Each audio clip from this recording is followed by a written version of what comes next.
তো শুরু করছি লেসন 1 ফাদার্স হেল্প। কার লেখা? আর কে নারায়ণ। প্রথমে the author and the text একটু দেখে নেব আমরা। আর কে নারায়ণ ছিলেন আর্লি ইন্ডিয়ান লিটারেচারের অত্যন্ত অগ্রগণ্য একজন ব্যক্তি এবং তার বিখ্যাত কিছু কাজের মধ্যে ছিল মালগুড়ি ডেজ এবং দ্য গাইড। তাকে সাহিত্য একাডেমি অ্যাওয়ার্ডও দেওয়া হয়েছিল 1958 সালে এই দ্য গাইড তার এই কাজের জন্য। The story and edited excerpt from Malgudi days, অর্থাৎ এই যে আমরা যেটা পড়ছি ফাদার্স হেল্প, এটা মালগুড়ি ডেজ থেকে নেওয়া, মালগুড়ি ডেজের মধ্যে থেকে নেওয়া কিছুটা অংশ। Is about a young boy called Swaminathan. গল্পটি স্বামীনাথনের সম্পর্কে একটা গল্প। Who is unwilling to go to school, যে কিনা স্কুলে যেতে চায় না। আনউইলিং মানে যার কোনো ইচ্ছা নেই, উইলিংয়ের opposite word. But is forced by মানে যাকে জোর করা হয়, ফোর্সডের পরে জোর করার জন্য বাই প্রিপারেশন ইউজ করা হয়েছে। His father to attend school, যাকে জোর করে কে? তার বাবা স্কুল অ্যাটেন্ড করার জন্য। The story explores how through the events that follow Shami's original reservations about its teacher Samuel get transformed considerably, অর্থাৎ এই গল্প পড়লে পরপর কিছু ঘটনার মাধ্যমে আমরা জানতে পারবো স্বামীর যে একটা তার টিচার সম্পর্কে, তার টিচার ছিলেন স্যামুয়েল, সেই স্যামুয়েল সম্পর্কে তার যে একটা ধারণা তৈরি হয়েছিল সেটা কিভাবে পরিবর্তন ঘটলো। তো শুরু করি। Lying in bed, Swami realized with a shudder that it was Monday morning. বিছানায় শুয়ে শুয়ে একটা কাঁপুনির মধ্যে, যেটা একটু ভয় যুক্ত কাঁপুনি, সেটা দিয়ে সে রিয়েলাইজ করলো কি ইট ওয়াজ মন্ডে মর্নিং, সেটা ছিল সোমবারের সকাল। It looked as though only a moment এগো ইট ওয়াজ ফ্রাইডে, যেন তার মনে হচ্ছিল কিছুক্ষণ আগেই, কিছু মুহূর্ত আগেই ছিল ফ্রাইডে, অর্থাৎ শুক্রবার। অলরেডি মন্ডে ওয়াজ হিয়ার, এর মধ্যেই সোমবার চলে এলো। He hoped that he did not have to go to school, সে আশা করছিল তাকে যেন স্কুলে না যেতে হয়। At 9 o'clock, Swaminathan wailed, I have a headache. Wailed মানে আমাদের যখন শরীর খারাপ হয়, আমরা একটা অত্যন্ত অসুস্থতার সাথে, একটু ন্যাগিংয়ের সাথে, একটু কষ্ট করে আমরা বলি যে কথাগুলো, সেই অনুভূতিটাকে বলা হয় ওয়েলড। তো 9টার সময় স্বামীনাথন ওইভাবে বলল, আই হ্যাভ আ হেডেক, আমার একটু মাথা ব্যথা করছে। মাদার জেনারেসলি সাজেস্টেড দ্যাট স্বামী মাইট স্টে অ্যাট হোম। মা অত্যন্ত ভদ্রভাবে বা নম্রভাবে তাকে বলল স্বামীর আজকে বাড়িতেই থাকা উচিত। অ্যাট 9:30, 9:30 সময়, when you ought to have been in the school prayer hall, যখন তার স্কুল প্রেয়ার হলে থাকার কথা ছিল, স্বামী was lying on the bench in mother's room. স্বামী শুয়েছিল কোথায়? তার মায়ের ঘরের বেঞ্চে। ফাদার আস্কড হিম, বাবা তাকে জিজ্ঞাসা করলেন, have you no school today, তোমার কি আজকে কোনো স্কুল নেই? হেডেক, স্বামী রিপ্লাইড, স্বামী উত্তর দিল কি, আমার মাথা ব্যথা আছে। Nonsense, dress up and go, শিগগিরই ড্রেস পরো এবং যাও। হেডেক, মাথা ব্যথা, loaf about less on Sundays and you will be without a headache on Monday.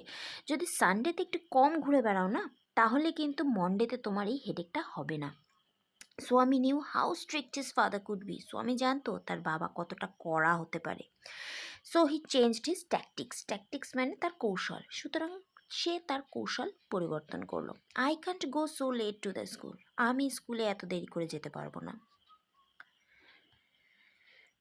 You will have to, it is your own fault, তোমাকে যেতেই হবে, এটা তোমার নিজের দোষ।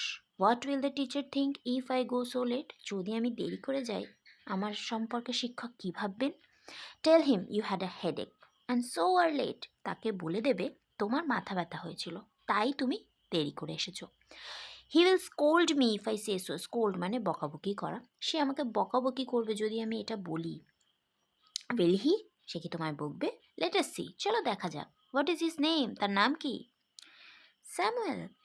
Does he always scold the students, সে কি সবসময় ছাত্রদের বকে? He is a very angry man, he is specially angry with boys who come in late, সে প্রচণ্ড একজন রাগান্বিত ব্যক্তি, সে রেগে যায় সেই সমস্ত ছেলেদের উপরই যারা দেরি করে আসে।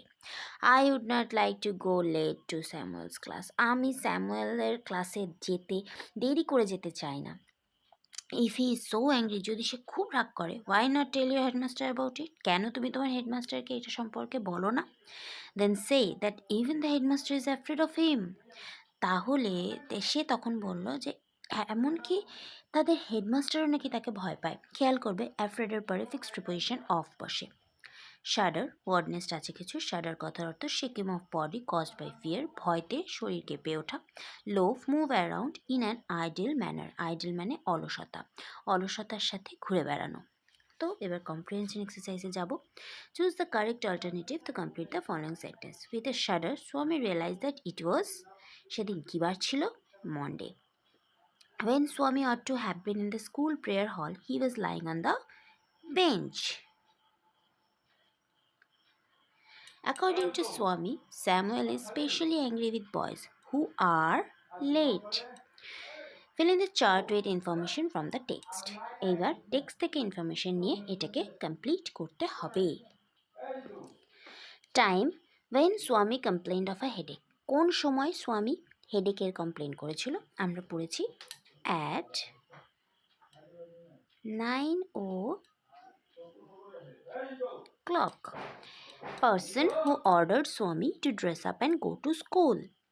His father.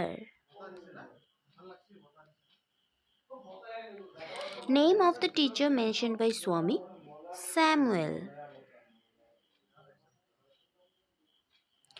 তারপরে আসি, state whether the following statements are true or false and provide sentences, phrases or words in support of your answer. Swami said that he had a headache. Swami বলেছিল যে তার মাথা ব্যথা করছে। এটা কি সত্যি না মিথ্যে? It is true. এটার সাপোর্টিং সেন্টেন্স কি হবে? Swaminathan wailed, I have a headache. Next আসি, কি বলেছে? স্বামী was lying in his father's room. এটা কি? ফলস। কেন? কারণ স্বামী শুয়েছিল কোথায়? তার মায়ের রুমে। সাপোর্টিং সেন্টেন্স কি হবে? সাপোর্টিং সেন্টেন্স হবে Swami was lying on the bench in mother's room. C আগেরটা কি বলেছে? According to Swami the headmaster was not afraid of Samuel. এটা কি ছিল? ফলস। সাপোর্টিং সেন্টেন্স হবে they say that even the headmaster is afraid of him. এটা ছিল unit 1 complete exercise সহ। এর পরের ভিডিওতে আমি নিয়ে আসবো ইউনিট 2 এবং তার এক্সারসাইজ।